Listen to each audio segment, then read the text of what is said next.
website, so you probably already know this, but we're going to throw it out there in case you don't. Helix 2.9 is out. It's available. It is out there in the public and ready to go, and we're excited about that if you're a Helix player or a Helix fan. If you're not, then that's all right too. That's up to you. But I just put together I want to put together a quick video just kind of going through all the new stuff as far as different effects and amps and stuff they added in 2.9. There is a lot of utilitarian type stuff they've done with 2.9 that I won't be mentioning because it's just kind of hard to demonstrate for you in a video. But one of those things is that the IRs, impulse responses, are now matched by name instead of like number, which means if you're importing something and you've got IRs in a different spot than they would be for that particular preset that you're importing, it'll automatically like connect to the right one, supposedly. I haven't tested that yet, but that's what it says on the info. I've actually got that over here.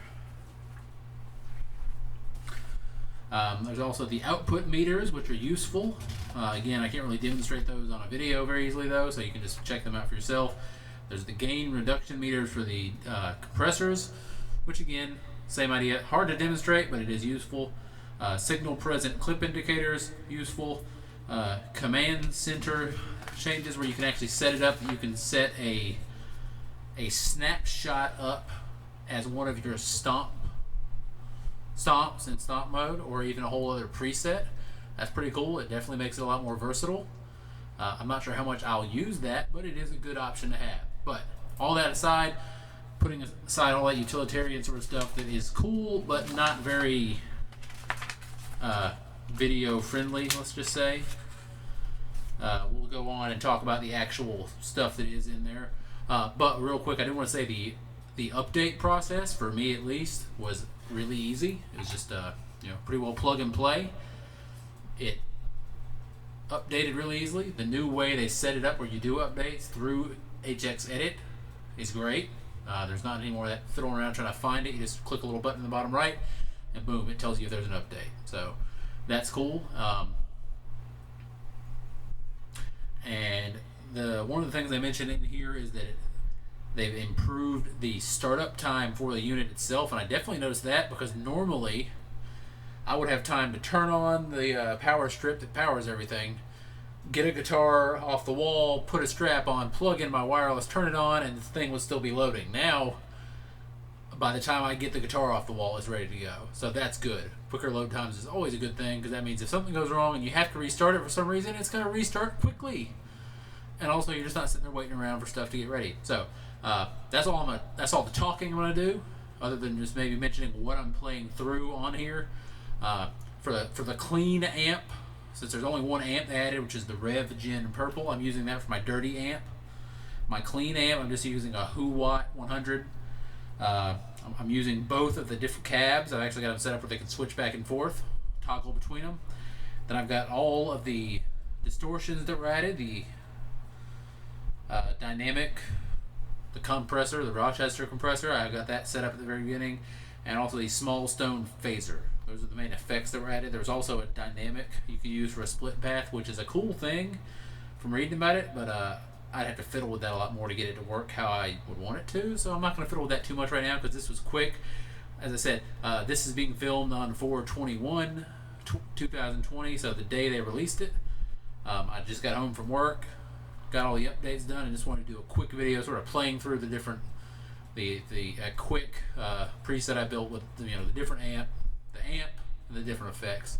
I haven't spent a whole lot of time dialing it in, so this is just sort of first impressions, a little bit of dialing in just because I was playing around with it. So here we go.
you can hear, that one's got a lot of bass to it.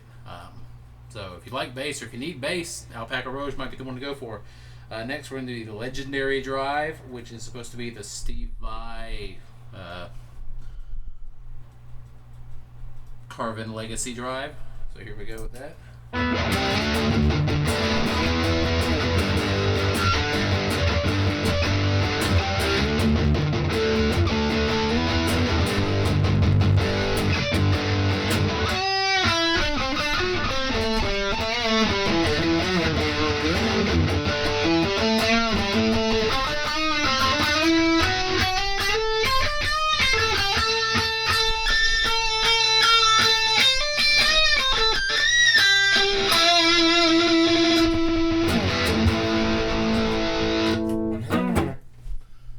The next one is the Xenomorph Fuzz, which it says is based on the Sub-Decay Harmonic Antagonizer, which I've never heard of, but it's a funky effect. I'm just going to go ahead and warn you.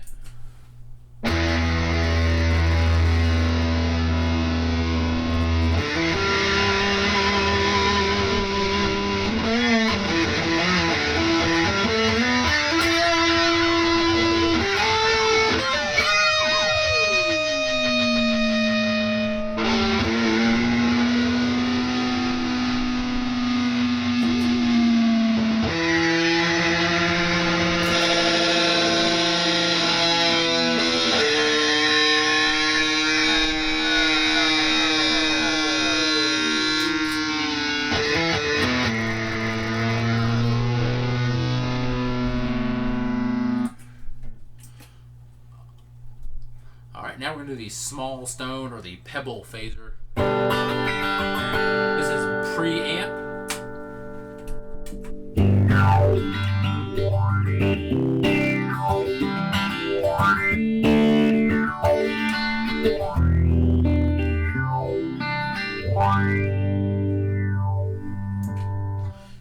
And this is in the effects loop sort of position.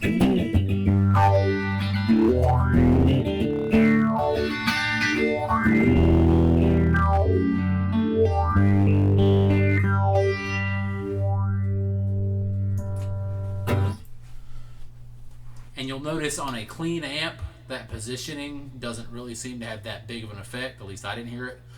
I will go ahead and warn you, when you do a dirty amp, like when I switch over to the Revv, they're going to sound way different. So speaking of that, before we do that, let's go ahead and do the compressor along with the Legendary Drive and the Alpaca Drive, just for fun, stacked together.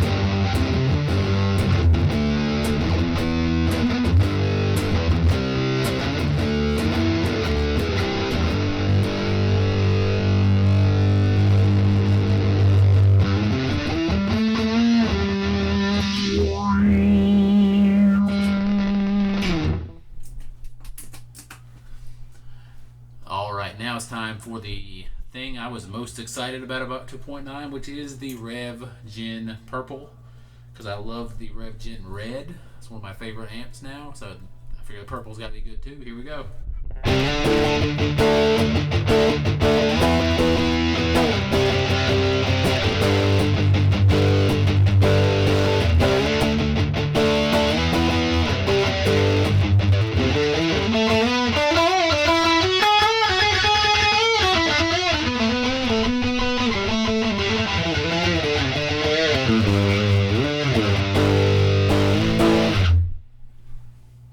And then through the Grammatico cab.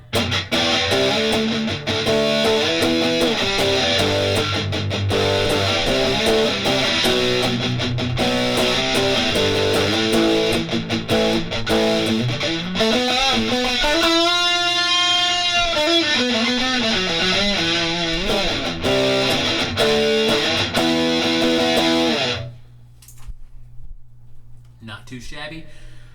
Of course, it'd probably sound better to run through one of like the 412 cabs in there, or a good IR, but we're trying to use the new stuff, so there it is. Now we'll throw on the compressor to go along with it.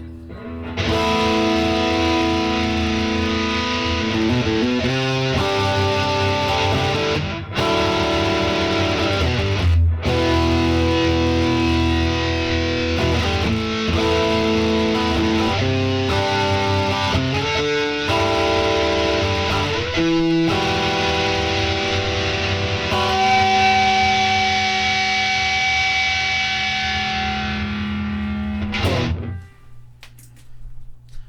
right, now let's do it with the Alpaca Rouge, the red llama, and the purple channel.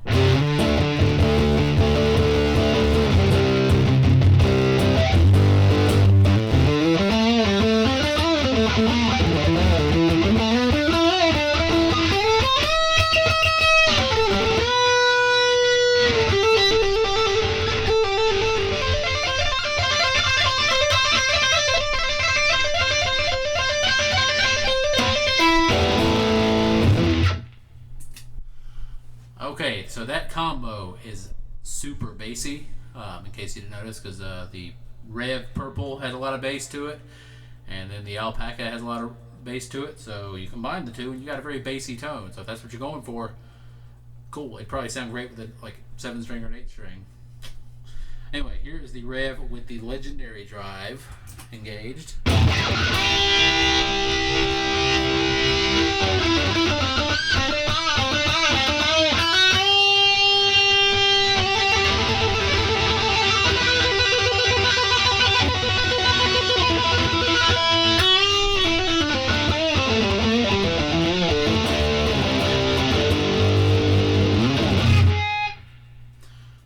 So yeah, that's pretty killer. And then we're going to do the Revv Gen Purple with the Xenomorph fuzz engaged, which is again just going to be funky. Here we go.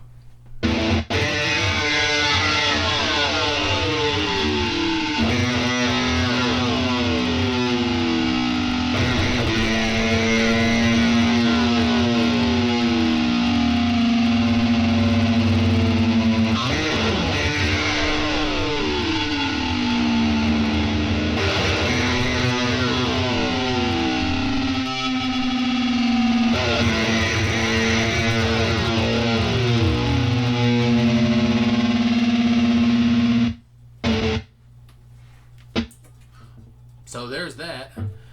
One last thing real quick is we're going to do the Revv Gen with the small stone or pebble phaser, both before the amp and then in the effects loop sort of position between the amp and the cabinet, just to let you see how different it sounds with distortion depending on the position. So I noticed that earlier and thought it was kind of interesting. Here we go.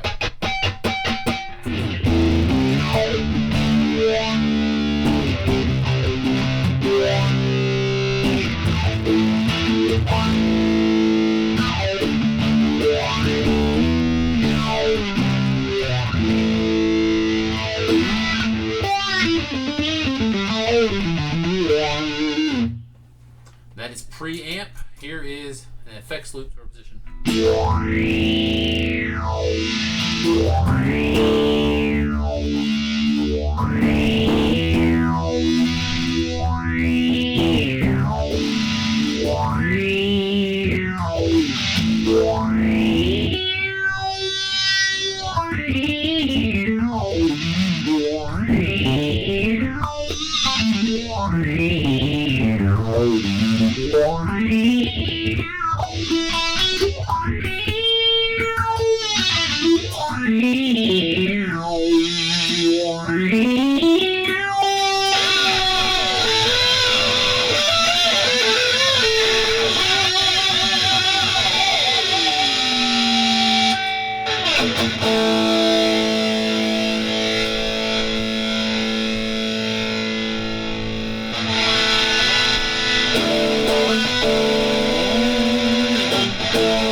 Alright, so there we go with my quick, just sort of run through of what you're getting with 2.9 update of Helix.